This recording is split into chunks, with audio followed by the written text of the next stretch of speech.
மக்களே, இந்த வீடியோ பார்க்குற எல்லாருக்கும் என்னுடைய வணக்கம். இந்த வீடியோவில் நாம் என்ன பார்க்க போகிறோம் அப்படின்னு பார்த்தீங்கன்னா, 5 சவரன் நகை கடன் தள்ளுபடி பற்றிய ஒரு முக்கிய அப்டேட்டு தான் இந்த வீடியோவில் நீங்கள் பார்க்க போகிறீங்க, சரிங்களா? ஸோ இந்த 5 சவரன் நகை கடைக்கான தள்ளுபடிக்கான தகுதி உள்ளவங்க யார், தகுதி இல்லாதவங்க யார் அப்படின்ற ஒரு லிஸ்ட் வந்து இந்த வீடியோவில் நீங்கள் முழுக்க முழுக்க தெரிஞ்சுக்க போகிறீங்க. ஸோ அதுக்கு முன்னாடி நம்ம சேனலில் போகிற வீடியோவை இப்போ தான் முதல் முறையாக நீங்கள் பார்க்குறீங்க அப்படின்னா, மறக்காமல் டெய்லி அப்டேட்டட் நியூஸ் சேனலை சப்ஸ்கிரைப் பண்ணிவிட்டு பக்கத்தில் இருக்கிற பெல் ஐக்கானை கிளிக் கொடுத்துட்டு ஆல் கொடுத்தீங்கன்னா போதும் நம்ம சேனலில் போகிற ஒவ்வொரு வீடியோவும் நீங்கள் மிஸ் பண்ணாமல் பார்க்கலாம். ஸோ இப்போ நம்ம நேரடியாக வீடியோக்குள்ளே போயிடலாம், சரிங்களா? கூட்டுறவு வங்கிகளில் 5 சவரன் வரைக்கான நகை கடன் தள்ளுபடி பெற தகுதி உள்ளவங்க யார், தகுதி இல்லாதவங்க யார் அப்படின்னு சொல்லிட்டு ஒரு லிஸ்ட்டு கொடுத்துருக்காங்க. ஸோ கடந்த நவம்பர் 21ஆம் தேதி தமிழக கூட்டுறவு உணவு மற்றும் நுகர்வோர் பாதுகாப்புத்துறை கூட்டுறவு வங்கிகளில் 5 சவரன் வரை வைக்கப்பட்டுள்ள நகை கடன்களை தள்ளுபடி செய்து உத்தரவிட்டது. இந்த நிலையில் நகை கடன் தள்ளுபடி பெற தகுதி உள்ள நபர்களின் பட்டியலை வந்து நம்ம பார்க்க போகிறோம். இந்த குழு தகுதி உள்ளவர்களின் பட்டியலை தயாரிக்கும் என்று துணை பதிவாளர் தலைமையில் வந்து இந்த குழு செயல்பட்டு வந்திருக்குது. ஸோ அடுத்ததாக பார்த்தீங்கன்னா, இந்த குழு தயாரிக்கும் பட்டியல் கூட்டுறவு சங்கங்களுக்கு வழங்கப்பட்டு இணையதளத்தில் வெளியிடப்படும் என்றும் சொல்லியிருக்காங்க. ஸோ அரசாணைப்படி யாரெல்லாம் நகை கடன் பெற தகுதியானவங்கன்னு பார்க்க போகிறோம். தமிழக அரசால் வழங்கப்பட்டுள்ள குடும்ப அட்டையில் வழங்கப்பட்டுள்ள 1 அல்லது 1க்கும் மேற்பட்ட குடும்ப உறுப்பினர் 1 அல்லது 1க்கும் மேற்பட்ட கூட்டுறவு நிறுவனங்கள் 1 அல்லது 1க்கும் மேற்பட்ட பொது நகை கடன்கள் பெற்றிருந்த அவர்களின் மொத்த நகை கடன்களின் மொத்த எடை 40 கிராம் வரை, அதாவது 5 பவுன் வரை இருந்தால் இதர தகுதிக்கு உட்பட்டு அவர்களின் நகை கடன் தள்ளுபடி செய்யப்படும். கூட்டுறவு நிறுவனங்கள் ஒரு குடும்ப அட்டையில் இடம்பெற்ற குடும்பத்தினர் 31/3/2021 நாள் 5 பவுனுக்கு மிகாமல் உள்ள நகைகளுக்கு ஈடாக பெற்ற மொத்த நகை கடன்களின் அரசாணை பிறப்பிக்கப்படும்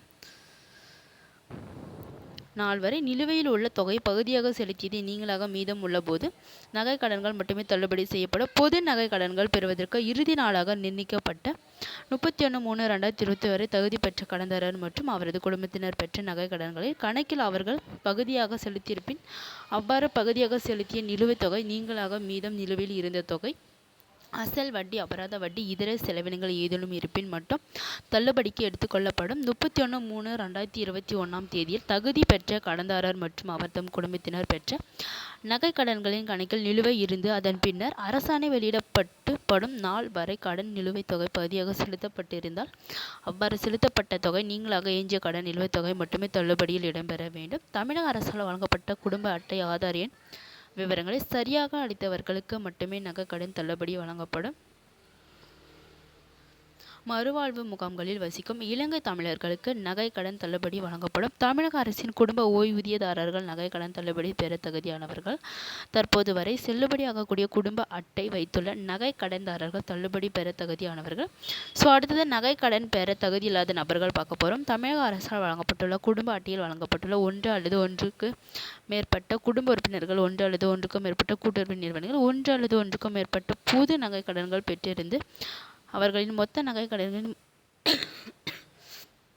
மொத்த எடை 40 கிராமுக்கு மேல், அதாவது 5 பவுனுக்கு மேல் இருந்தால் அவர்களின் நகை கடன் தள்ளுபடி செய்யப்பட மாட்டாது.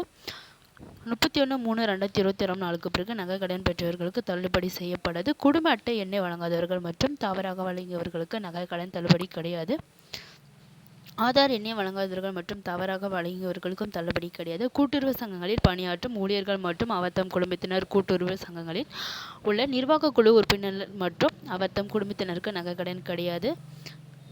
அனைத்து அரசு ஊழியர்கள் மற்றும் அவர்தம் குடும்பத்தினருக்கும் நகை கடன் தள்ளுபடி இல்லை. எந்த பொருளும் வேண்டாத குடும்ப அட்டையினருக்கு நகை கடன் தள்ளுபடி கிடையாது.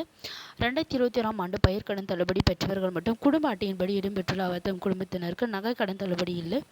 நகை கடன் தொகையை முழுமையாக செலுத்தியவர்களுக்கு நகை கடன் தள்ளுபடி கிடையாது. 1 அல்லது 1க்கும் மேற்பட்ட நகை கடன்கள் மூலம் மொத்த எடை 40 கிராமுக்கு கூடுதலாக பெற்ற அத்தியோதய அன்ன யோஜனா குடும்ப அட்டைதாரர்களுக்கு நகை கடன் தள்ளுபடி கிடையாது.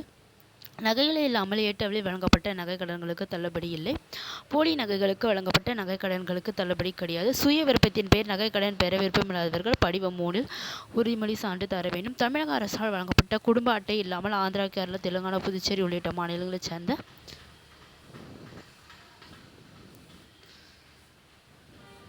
ஸோ இந்த வீடியோ உங்களுக்கு பிடிச்சிருந்தா லைக் பண்ணிவிட்டு மறக்காமல் சப்ஸ்கிரைப் டெய்லி அப்டேட்டட் நியூஸ் சேனலை சப்ஸ்கிரைப் பண்ணிவிட்டு